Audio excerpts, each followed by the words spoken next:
Commander Zektar stood on the bridge of his massive warship and looked out at the stars. He had been a soldier for over 200 years. In that time, he had seen many worlds burn and many species kneel before the might of the Valerian Empire. War was simple to him. You brought bigger ships, better weapons, and more soldiers than your enemy. Then you won. The bridge around him hummed with quiet activity. Officers moved between control stations with practiced ease. Display screens showed star maps, fleet positions, and tactical data. Everything was clean, organized, and efficient. This was how civilized beings fought wars. A young officer approached him with a datapad. "Commander, the intelligence report on the new species is ready." Zektar took the pad and read through it quickly. The species called themselves humans. They lived on a small blue planet called Earth in a quiet corner of the galaxy. They had only learned to travel between stars 50 years ago. Their ships were small and slow. Their weapons used simple explosives and metal projectiles. Their military seemed to have no central command. "Primitive," Zektar said, handing the pad back. "How many ships do they have?" "Approximately 3,000 vessels of various sizes, Commander. Most are cargo ships or small patrol craft. They have perhaps 200 ships that could be called warships." Zektar nodded. His own fleet had 800 modern warships.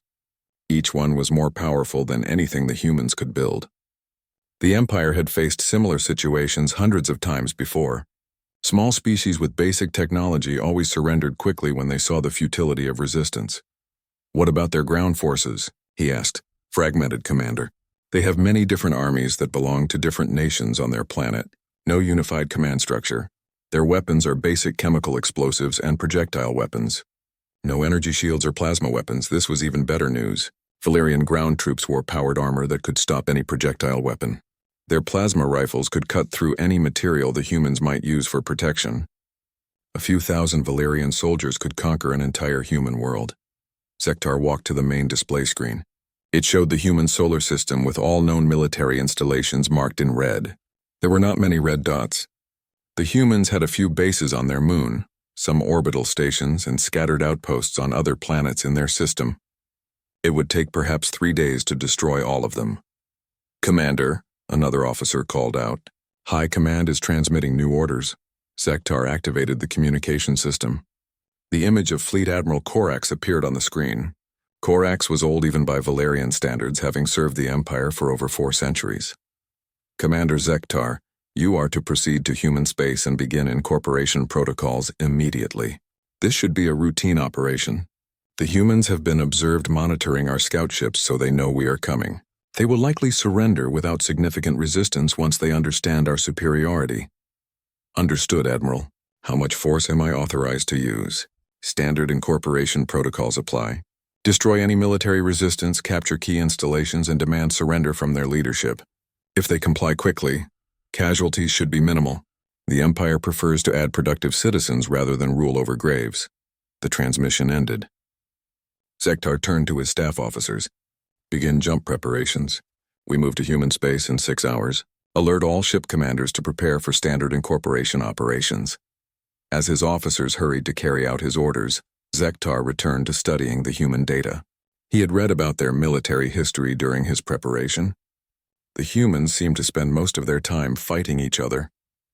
Their planet had seen constant warfare for thousands of years. Wars between tribes, nations, and ideologies. Wars over land, resources, and beliefs. At first glance, this might suggest they were experienced warriors. But Zektar knew better. Species that fought among themselves were usually weak when faced with external threats. Their internal conflicts prevented them from developing unified strategies or advanced military technology. They wasted their energy on petty disputes instead of building strong defenses. The humans were clearly no different. Their military forces were divided between hundreds of different organizations. They had armies, navies, air forces, and space forces, all with different command structures. Some belonged to individual nations, others to groups of nations, and a few to their entire species. It was chaos. Valerian military doctrine was based on unity and efficiency. One command structure, one set of tactics, one goal. Every ship, every soldier, every weapon worked together as part of a single machine. This was why the Valerian Empire had conquered most of the known galaxy. 6 hours later, the Valerian fleet jumped into hyperspace. 200 warships, 50,000 soldiers and the most advanced military technology in the galaxy, against 3,000 primitive human vessels and a divided species that had never faced a real external threat. The journey would take 4 days. During that time, Zektar reviewed battle plans with his officers. The strategy was simple and had worked countless times before. First, they would destroy human military installations in space. Second, they would demand surrender from human leadership. Third, if surrender was refused, they would begin bombardment of major population centers until compliance was achieved. "What resistance do you expect, Commander?" asked Captain Vorth, his tactical officer. "Minimal," Zektar replied. "Their ships are no match for ours. Their weapons cannot penetrate our shields. Once we destroy a few of their vessels, the rest will either flee or surrender. Ground operations should be even simpler. Their projectile weapons cannot harm our powered armor, and their vehicles have no defense against plasma weapons. What if they try to hide among civilian populations?" Zektar had encountered this tactic before. Some species tried to use their own civilians as shields, hoping to make Valerian forces hesitate. It never worked for long. "Standard protocol. We identify military targets and eliminate them. If they hide behind civilians, we give them one warning to surrender. If they refuse, we eliminate both military and civilian targets in that area. Most species abandon such tactics quickly when they realize we will not be deterred by their concern for non-combatants." The other officers nodded. They had all seen this pattern before. No species could maintain the will to fight when faced with the certainty of total destruction. Military leaders might be willing to die for their cause, but they could not ask their entire population to share that fate. On the 3rd day of their journey, they received a transmission from human space. One of their patrol vessels had detected the approaching Valerian fleet and was attempting to communicate. Zektar decided to respond. Sometimes early communication could speed up the surrender process. The human who appeared on screen was young and wore a simple blue uniform. His name tag read Morrison. He spoke in the common galactic trade language, though with a heavy accent. "Unknown vessels. This is Lieutenant Jake Morrison of the Earth Defense Force. You are approaching human territorial space. Please identify yourselves and state your intentions." Zektar stepped forward. "I am Commander Zektar of the Valerian Imperial Fleet. We are here to incorporate your species into the Valerian Empire. Surrender immediately and your people will be treated with consideration."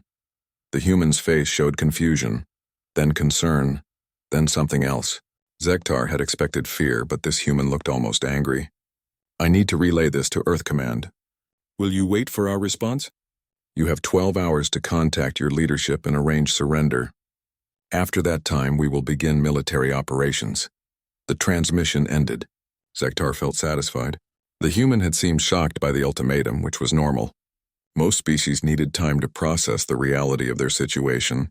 By tomorrow, human leaders would realize they had no choice but to surrender.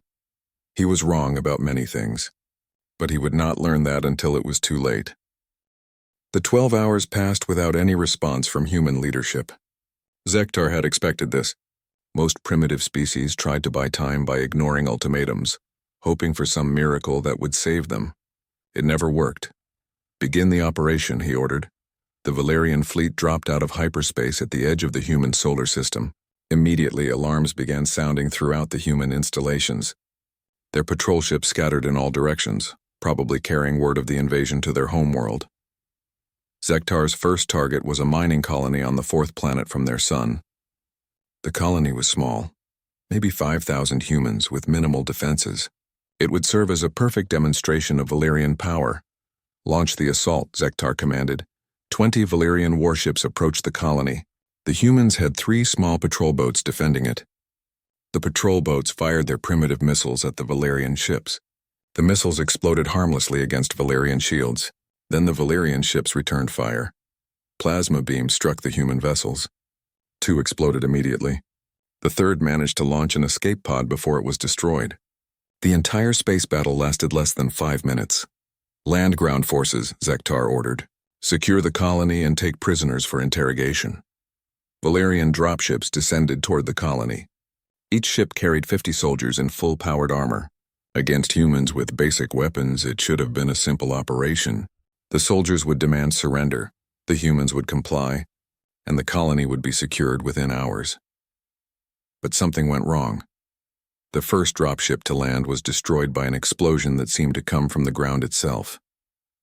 The second ship managed to deploy its soldiers, but they immediately came under fire from weapons that should not have existed in a mining colony. "Report," Zektar demanded. "Sir, the humans have prepared extensive defensive positions. They are using mining equipment as weapons, drilling lasers, explosive charges, heavy machinery. They are also using the mine tunnels as a network of bunkers and escape routes." This was unexpected but not impossible to overcome. "Deploy heavy weapons, collapse the tunnels, and force them to fight in the open." "Sir, they are not fighting like any military force we have encountered. They have no uniforms, no clear command structure, and no organized formations. They appear to be civilian miners who have taken up arms." Zektar frowned. Civilian resistance was rare. Most non-military populations surrendered quickly when faced with professional soldiers. They lacked the training and discipline to mount effective resistance. "Who is leading them?" "We believe it is a human named Danny Collins. Our intelligence indicates he was once a soldier, but has been working as a mining supervisor for several years. One retired soldier organizing a few thousand miners. Should not present a significant challenge to 50 Valyrian warriors in powered armor." Yet the reports from the surface continued to be troubling.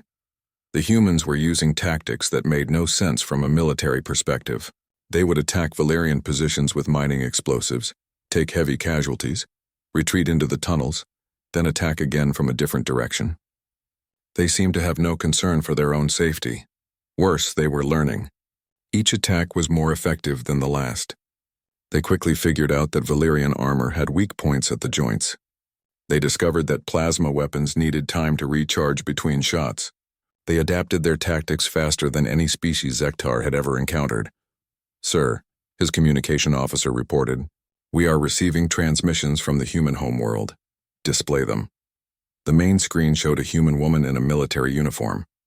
She was older than the lieutenant they had spoken to before, with gray hair and stern features. Her name tag read Blake, and her rank insignia indicated she was a senior officer. "Commander Zektar, I am Admiral Susan Blake of the Earth Defense Force. We have received your ultimatum and our response is simple. We refuse your demand for surrender. Earth will not submit to alien occupation." Zektar had heard similar defiant speeches before. They usually preceded rapid surrenders once military action began. "Admiral Blake, your resistance is pointless. We have superior numbers, superior technology, and superior firepower. Continued resistance will only result in unnecessary casualties among your people." "Then you do not know humans very well, Commander. We would rather die fighting than live as slaves." The transmission ended. Zektar dismissed the Admiral's words as empty bravado, but over the following days he began to realize that the humans meant exactly what they said. Reports came in from across human space. Every human military installation, no matter how small or poorly defended, was fighting to the last soldier. Human patrol ships were ramming Valyrian vessels instead of surrendering. Human ground forces were using suicide tactics that shocked even veteran Valyrian soldiers.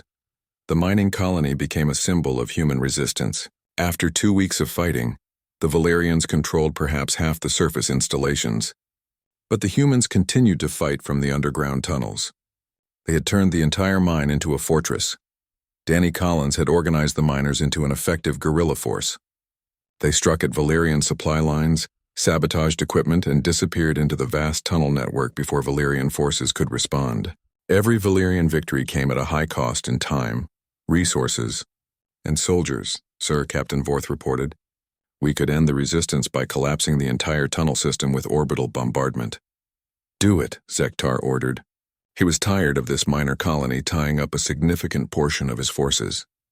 Valyrian ships in orbit fired plasma beams deep into the planet's surface. The tunnel network collapsed in a series of underground explosions. Seismic sensors indicated that the entire mining operation had been destroyed. But the next day, the attacks resumed. Somehow some of the humans had survived. They continued fighting from the rubble with whatever weapons they could find. It took another week to eliminate the last pockets of resistance. When the final reports came in, Zektar was stunned. It had taken 3 weeks and the loss of 17 Valyrian soldiers to defeat 5,000 human miners. By comparison, his forces had conquered an entire planet of the Zentari species in less time and with fewer casualties. More disturbing news came from other fronts. Human military forces were fighting with the same desperate intensity as the miners.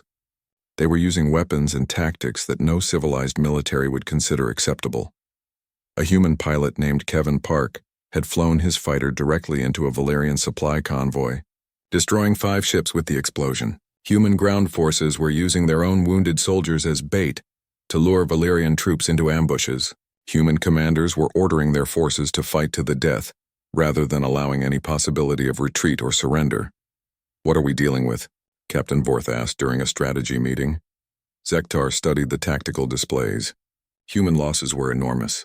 In 3 weeks of fighting, they had lost perhaps a third of their total military forces. But instead of weakening their resistance, the losses seemed to make them fight harder. "They are not fighting like a civilized species," he replied. "They are fighting like animals backed into a corner. Should we request reinforcements?" Zektar considered this. High Command would not understand why he needed additional forces to defeat such a primitive species. His career would suffer if he admitted that humans were providing more resistance than expected. "Not yet. We will adapt our tactics. The humans cannot sustain these losses indefinitely. Their resistance will collapse when they run out of soldiers and equipment." But privately, Zektar was beginning to have doubts. He had fought many species during his career. Some had been brave, some had been clever, some had been stubborn, but none had been like the humans. The humans fought as if their entire species depended on the outcome of every single battle. They showed no fear of death and no concern for military convention. They were willing to use any weapon, any tactic, any sacrifice to inflict damage on their enemies. For the first time in his long career, Zektar began to wonder if his understanding of warfare was incomplete. He had always believed that rational beings fought for rational goals with rational methods. The humans were proving that assumption wrong. They were not fighting rationally. They were fighting for survival, and they were willing to do anything to survive. Anything at all. That realization should have warned him about what was coming. But Zektar was too proud and too confident to recognize the true danger. He still believed that superior technology and overwhelming force would eventually prevail. He was about to learn otherwise. 3 months had passed since the invasion began. What should have been a simple 3-day conquest had turned into a grinding war of attrition. Zektar stood in his command center, staring at reports that made no sense according to everything he knew about warfare. Human resistance was not weakening. It was growing stronger. The latest intelligence reports showed that humans were converting their entire civilization into a war machine. Factories that once made consumer goods were now producing weapons and ammunition. Civilian space stations had been turned into military bases. Even their schools were being used to train new soldiers. "Sir," his intelligence officer reported, "we have identified the source of their improved tactics. The humans have unified their military command under a single authority for the first time in their history. All their separate armies are now working together." This was troubling news. Divided human forces had been difficult enough to defeat. Unified human forces could be far more dangerous. Who is in charge of their combined military? A human named Carlos Mendez. He was previously the leader of their largest military organization. Intelligence suggests he has experience fighting in many of their internal conflicts. Zektar reviewed Mendez's file. The human had fought in several wars on his home planet. But those were conflicts between primitive armies using basic weapons. How could such experience help against Valerian technology? The answer came in the form of increasingly effective human countermeasures. Somehow the humans were learning to defeat Valerian advantages through methods that should not have worked. A human scientist named Amy Wright had been studying captured Valerian equipment. Instead of trying to copy it, she was looking for weaknesses. Her team had discovered that Valerian shields had a critical flaw. They could be disrupted by certain electromagnetic frequencies. Within weeks, every human weapon had been modified to exploit this weakness.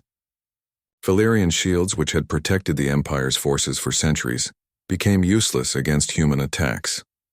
How could they have discovered this so quickly? Zektar demanded. Our own scientists took decades to develop those shield systems. Sir, human scientists appear to approach problems differently than we do.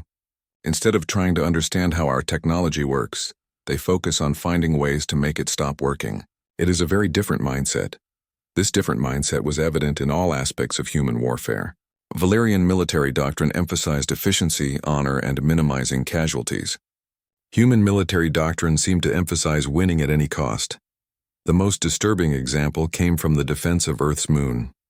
Valerian forces had landed near a human base commanded by an officer named Rachel Stone. The base was small and lightly defended. It should have fallen within hours. Instead, the human defenders had turned the base into a death trap. They mined the surrounding area with improvised explosives. They used their own wounded soldiers as bait to lure Valerian troops into ambushes. They fought from positions that offered no possibility of escape or retreat. When Valerian forces finally overran the base, they found that the humans had destroyed everything of value, rather than allow it to be captured. Worse, the base's commander had activated a nuclear self-destruct system that killed most of the Valerian assault force along with the remaining human defenders. They destroyed their own base. Rather than let us capture it, Captain Vorth reported with obvious confusion. They killed their own people to deny us a tactical victory. Zektar had never encountered such tactics. Rational military commanders preserved their forces and facilities whenever possible. They surrendered rather than accepting total destruction. The humans seemed to prefer death to defeat. This pattern was repeated across human space. Human forces would fight to the last soldier, destroy anything they could not defend, and use weapons that were as dangerous to themselves as to their enemies. On the industrial world called New Detroit, a human named Mike Chen had converted civilian factories into weapons production facilities. When Valerian forces approached the planet, the humans did not evacuate the civilians. Instead, they armed them and turned the entire population into soldiers. The battle for New Detroit lasted 6 weeks. Valerian forces had overwhelming superiority in space and could have bombarded the planet into submission. But they needed the industrial facilities intact for the Empire's use. This gave the humans the advantage of fighting on familiar ground with nothing to lose. Human workers led by a woman named Patricia Davis fought from inside the factories they knew better than anyone. They used industrial equipment as weapons, turned production lines into defensive positions, and employed manufacturing chemicals as improvised explosives. Every factory had to be taken room by room, machine by machine. The humans contested every meter of ground with a ferocity that shocked Valerian veterans. They seemed to have no concept of tactical withdrawal or strategic retreat. When the Valerians finally secured the planet, they found that the humans had sabotaged most of the industrial equipment rather than let it fall into enemy hands. The victory was hollow. It had cost more than it gained. Similar reports came from across human space. Human forces were adopting strategies that violated every principle of civilized warfare. They attacked medical facilities, used civilian shields, and employed weapons that caused unnecessary suffering.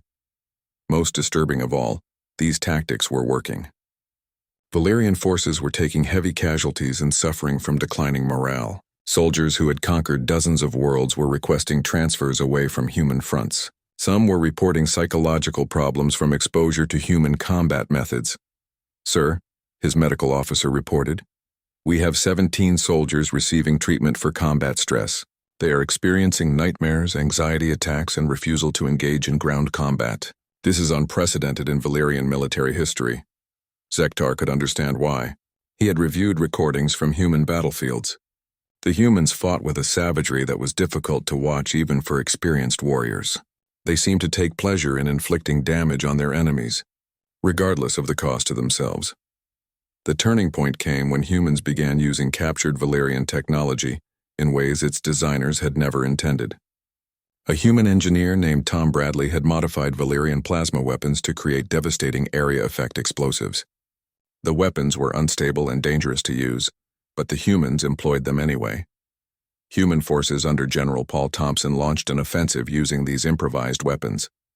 The attack was tactically insane. The humans advanced into heavily defended Valerian positions using weapons that had a significant chance of exploding and killing their own users, but the attack succeeded. Valerian defenses, designed to stop conventional weapons, could not handle the unpredictable effects of their own technology used in unintended ways. An entire Valerian battle group was destroyed by weapons made from their own captured equipment. "Sir," Captain Vorth said quietly, "I am beginning to think we may have underestimated this species." Zektar nodded grimly. He had come to the same conclusion. The humans were not fighting like any civilized species he had ever encountered. They were fighting like a cornered predator with nothing left to lose. The most troubling realization was that human resistance was growing stronger over time. Each battle taught them new lessons about Valerian tactics and technology. Each defeat made them more determined to win the next engagement. Meanwhile, Valerian forces were becoming increasingly demoralized by the endless grinding warfare. They had expected a quick victory against a primitive species. Instead, they found themselves locked in a brutal conflict with no clear end in sight. "Sir," his communication officer reported, "High Command is requesting a status update on the incorporation operation." Zektar dreaded making this report.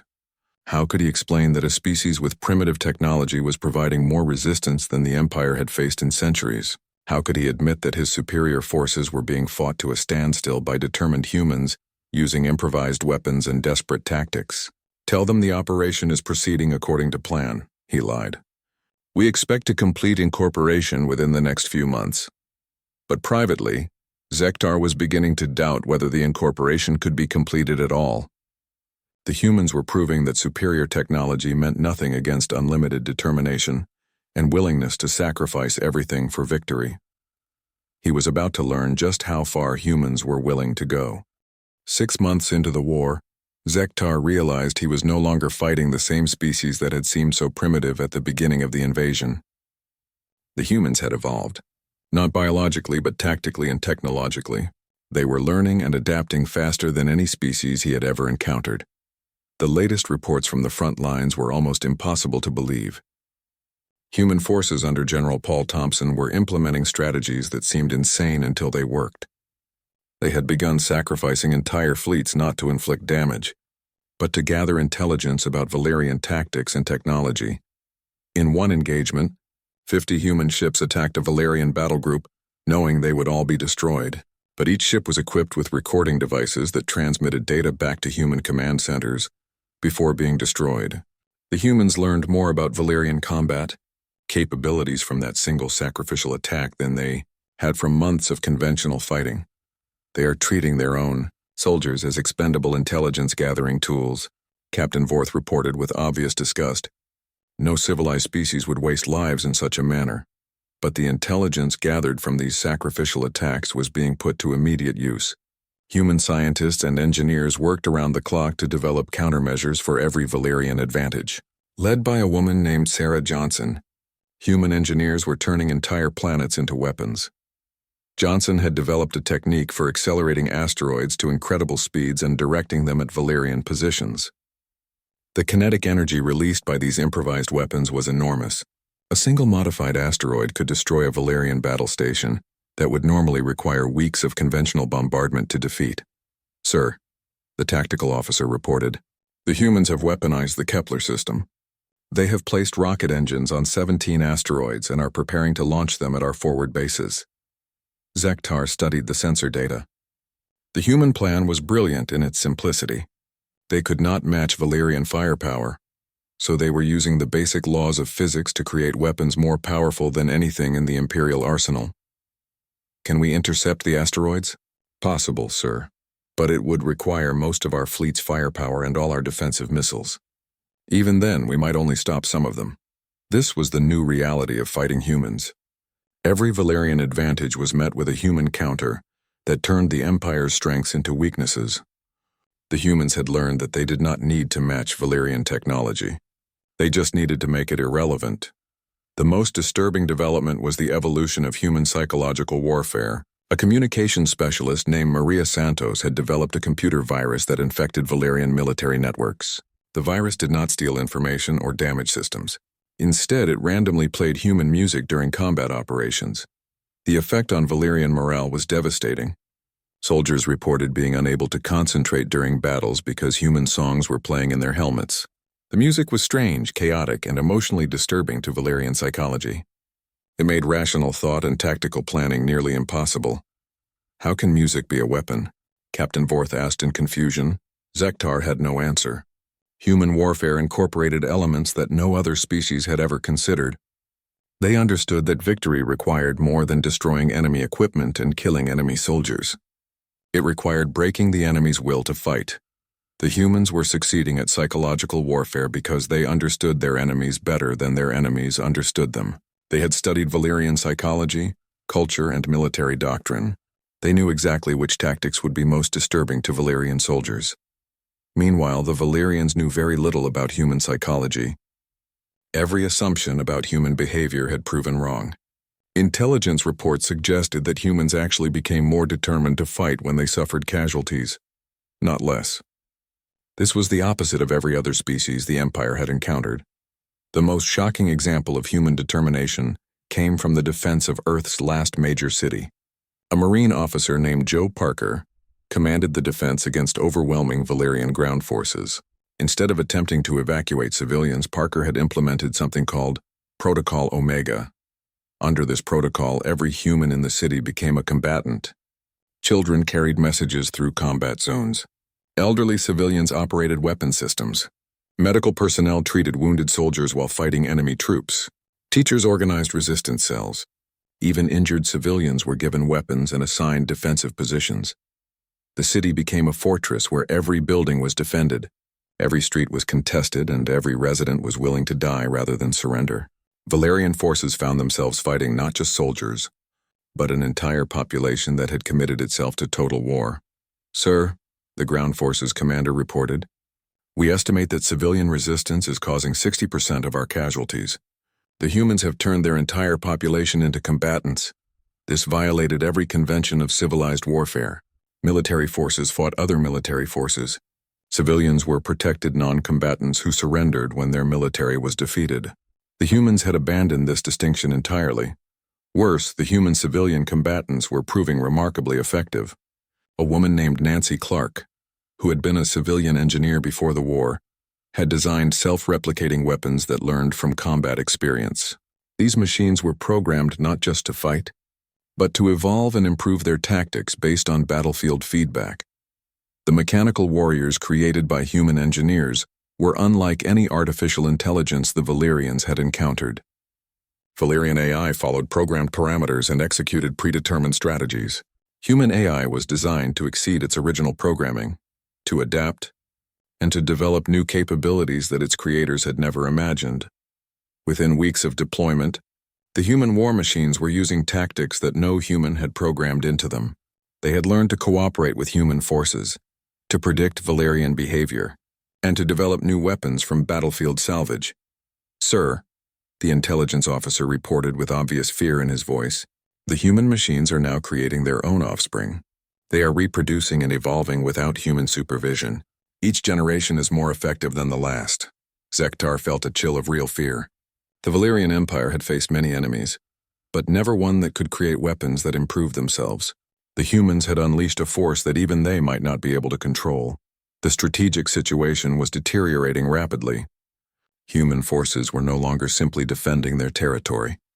They had begun launching offensive operations into Valyrian space using strategies that should have been impossible.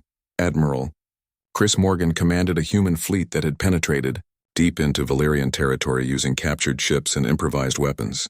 His forces were striking at targets that the Valyrians had considered completely secure. Supply bases, communication centers, and even civilian installations were being attacked by humans who seemed to appear from nowhere. "How are they getting past our defenses?" Zektar demanded. "Sir, they are using our own ships against us. They capture Valyrian vessels, modify them with human technology, and use them to infiltrate our formations. Our sensors cannot distinguish between friendly and enemy vessels until it is too late." The humans had turned the Valyrian technological advantage into a vulnerability. Valyrian ships all use similar designs and identification systems. Human infiltrators could exploit this standardization to move freely through Valyrian space until they were ready to attack. Human engineer Rosa Martinez had developed modification techniques that could turn captured Valyrian ships into suicide weapons in a matter of hours. These modified ships would approach Valyrian installations broadcasting friendly identification codes, then detonate nuclear explosives when they reached optimal positions. The psychological impact on Valyrian forces was enormous. They could no longer trust their own sensors or their own ships. Every vessel might be a human infiltrator. Every friendly contact might be an enemy preparing to attack. "Sir," Captain Vorth said quietly, "our casualties are approaching 20%. Morale is at critical levels. Some units are refusing to engage human forces in close combat. Zektar nodded grimly. He could understand why. The humans fought with a brutality that was alien to Valyrian military culture. They showed no mercy to prisoners, no respect for military conventions, and no regard for their own safety. Most disturbing of all, they seemed to enjoy the violence. Recordings from human combat zones showed soldiers laughing as they killed Valyrian warriors.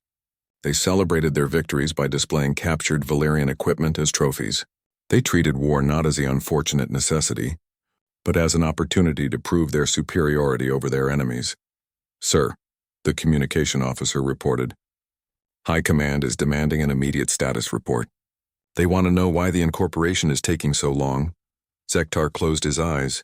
How could he explain that the humans were not just resisting incorporation, but actually winning the war? How could he admit that a primitive species was defeating the most powerful military in the galaxy through sheer determination and willingness to sacrifice everything for victory? "Tell them we are encountering unexpected resistance," he said finally. "Request immediate reinforcements." But privately 1 year after the invasion began, Zektar stood in the ruins of his confidence and watched his civilization's first strategic defeat unfold on the tactical displays. The Valyrian Empire, undefeated for 3,000 years, was losing a war to a species that had barely learned to travel between stars. The situation had deteriorated beyond his worst nightmares. Human forces were no longer content to defend their territory. They had gone on the offensive with strategies that defied every principle of civilized warfare. Under the command of Fleet Admiral Chris Morgan, human fleets were striking directly at Valyrian core worlds. "Sir," Captain Vorth reported with barely controlled panic, "human forces have penetrated the Altair system. They are approaching the colonial capital." Zektar studied the sensor readings with growing horror. The human fleet was small by Valyrian standards, perhaps 50 ships. But these were not the primitive vessels that had first challenged his forces a year ago. These were hybrid monstrosities that combined captured Valyrian technology with human engineering in ways that violated every principle of proper design. The lead ship identified itself as the Retribution and was commanded by a human named Billy Watson. Intelligence reports indicated that Watson had been a cargo hauler pilot before the war.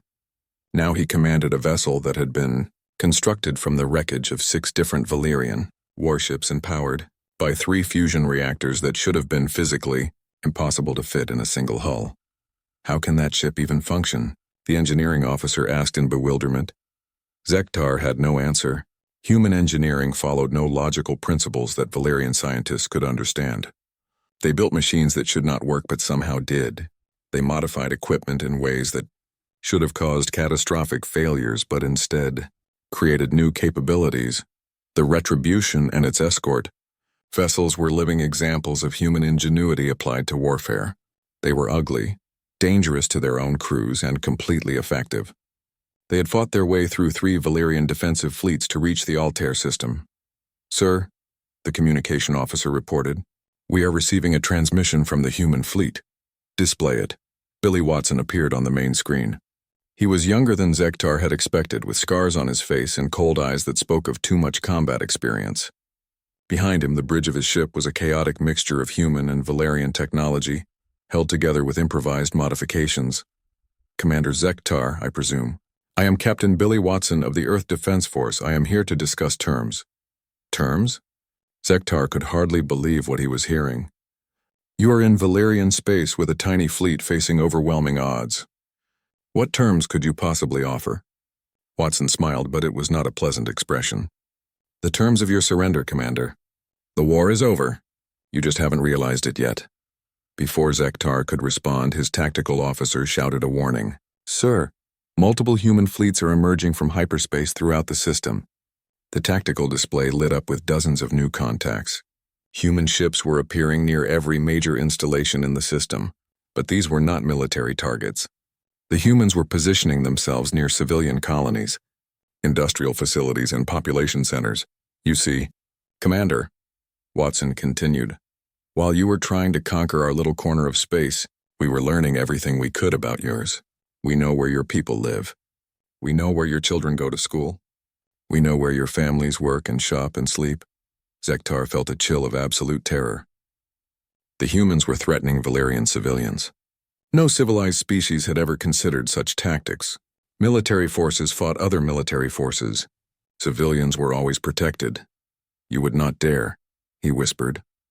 Watson's smile became even colder. "Commander, over the past year you have killed 30 million humans. You have bombarded our cities, destroyed our colonies, and murdered our families. Did you think we would forget? Did you think we would forgive?"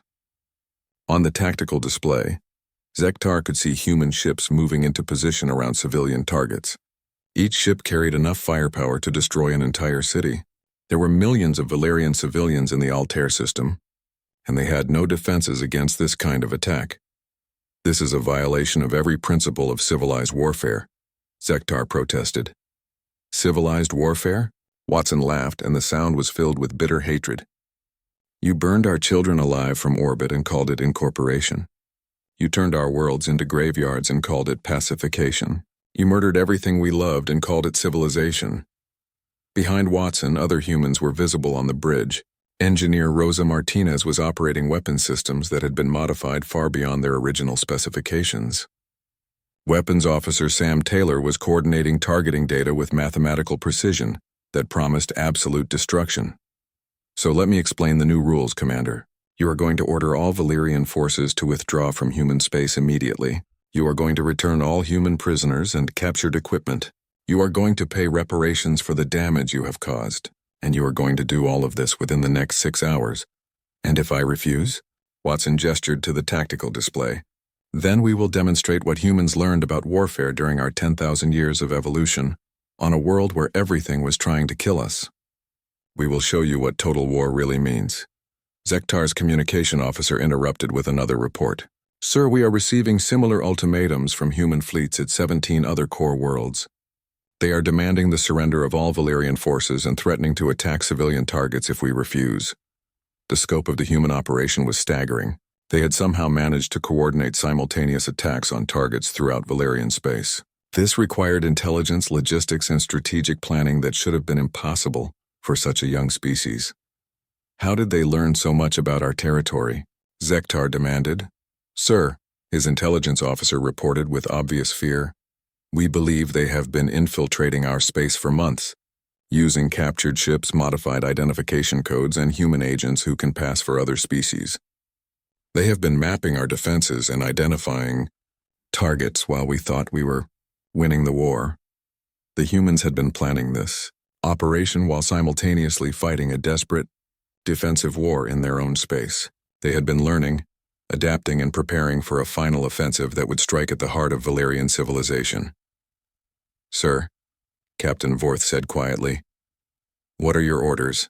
Zektar looked at the tactical displays showing human ships positioned to destroy millions of civilian lives. He thought about the reports from the front lines describing human tactics that violated every convention of civilized behavior. He remembered the recordings of human soldiers laughing as they killed Valerian prisoners. These were not rational beings who could be negotiated with or reasoned with. They were predators who had been backed into a corner and had decided to fight their way out by becoming more savage than their enemies. A psychologist named Frank Miller had been broadcasting human military history across Valerian communication networks. The images were horrifying. Humans had spent their entire evolutionary history fighting wars of extermination against each other. They had refined the art of total war through millennia of practice. The Valerians had conquered hundreds of civilized species through superior technology and disciplined tactics. But they had never faced a species that had evolved in an environment where warfare was the natural state of existence.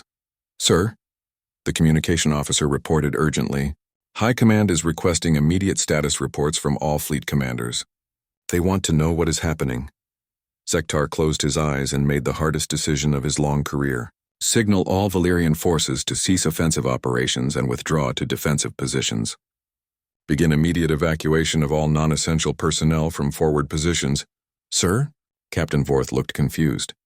"Are we surrendering?" "We are accepting reality, Captain. The humans have won, not because they were stronger or smarter or more advanced than us.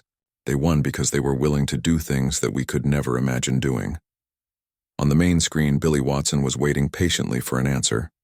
Behind him, His crew was making final preparations for an attack that would kill millions of innocent people. They showed no hesitation, no doubt, and no mercy. "Captain Watson," Zektar said formally, "the Valerian Empire accepts your terms. We will begin immediate withdrawal from human space." Watson nodded curtly. "Wise decision, Commander. But understand this.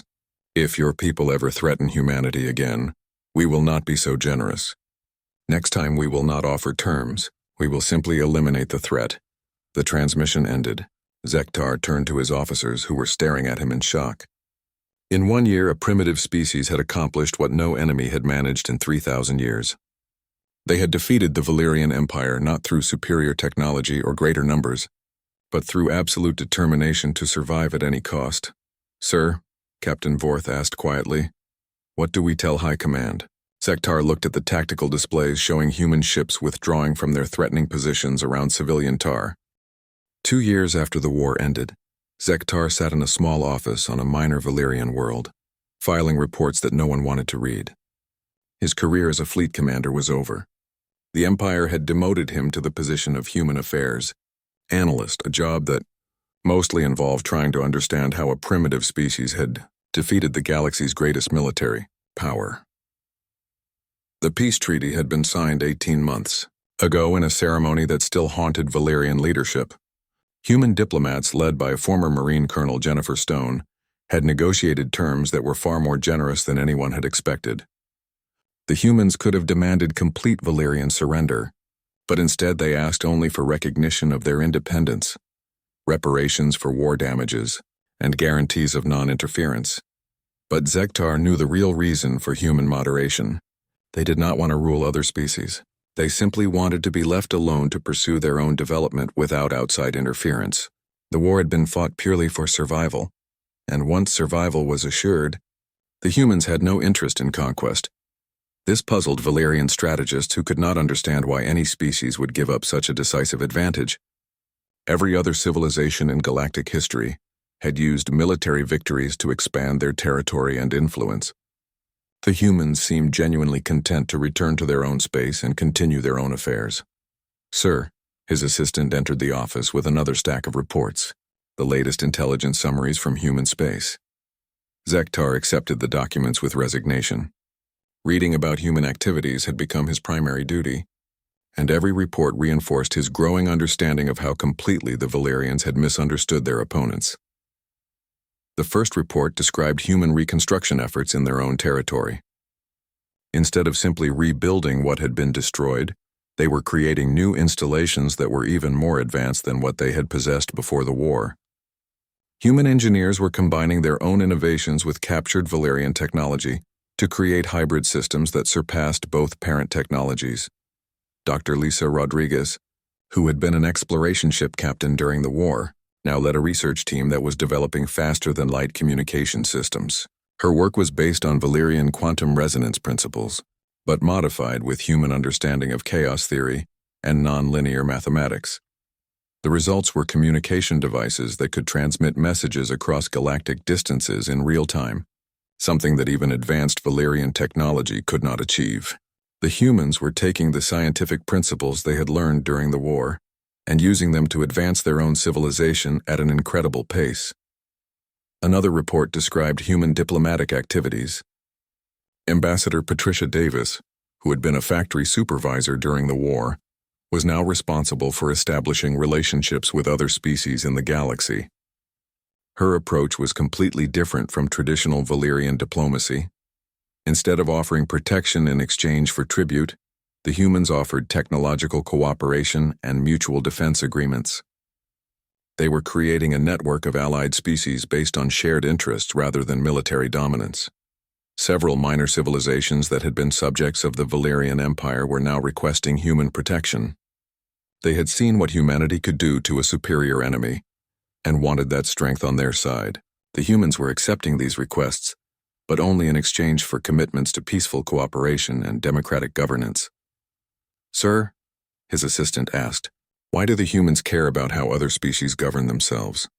Zektar had wondered about this himself. Most galactic civilizations were content to extract tribute from subject species, regardless of how those species treated their own populations. The humans seemed genuinely concerned about individual rights and representative government. "I believe it relates to their own history," he replied. "Humans spent thousands of years fighting wars about freedom and self-determination. These concepts are fundamental to their psychology in ways that we do not fully understand." The next report was the most disturbing. It described human military development since the end of the war. Despite having achieved their primary objectives, the humans continued to improve their military capabilities at an alarming rate. General Carlos Mendez, who had unified human forces during the war, now commanded a military organization that was completely integrated with human civilian society. Every human received basic military training. Every factory could be converted to weapons production within days. Every civilian installation included defensive capabilities. The humans had learned from their near defeat that survival required constant preparation for war. They were building a civilization that could mobilize for total war faster than any species in galactic history, while simultaneously pursuing peaceful development and diplomatic cooperation. "Sir," his assistant continued, "the report also mentions human military exercises. They are practicing scenarios that involve fighting multiple galactic civilizations simultaneously. This was the most troubling aspect of human development.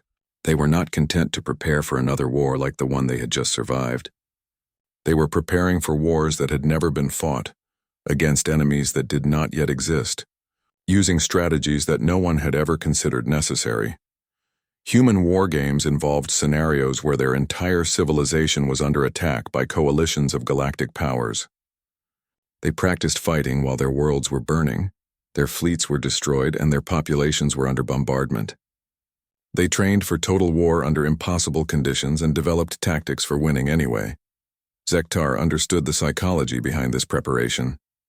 The humans had learned that peaceful coexistence was not guaranteed. Any species might become an enemy at any time. Therefore, they must be prepared to fight everyone if necessary.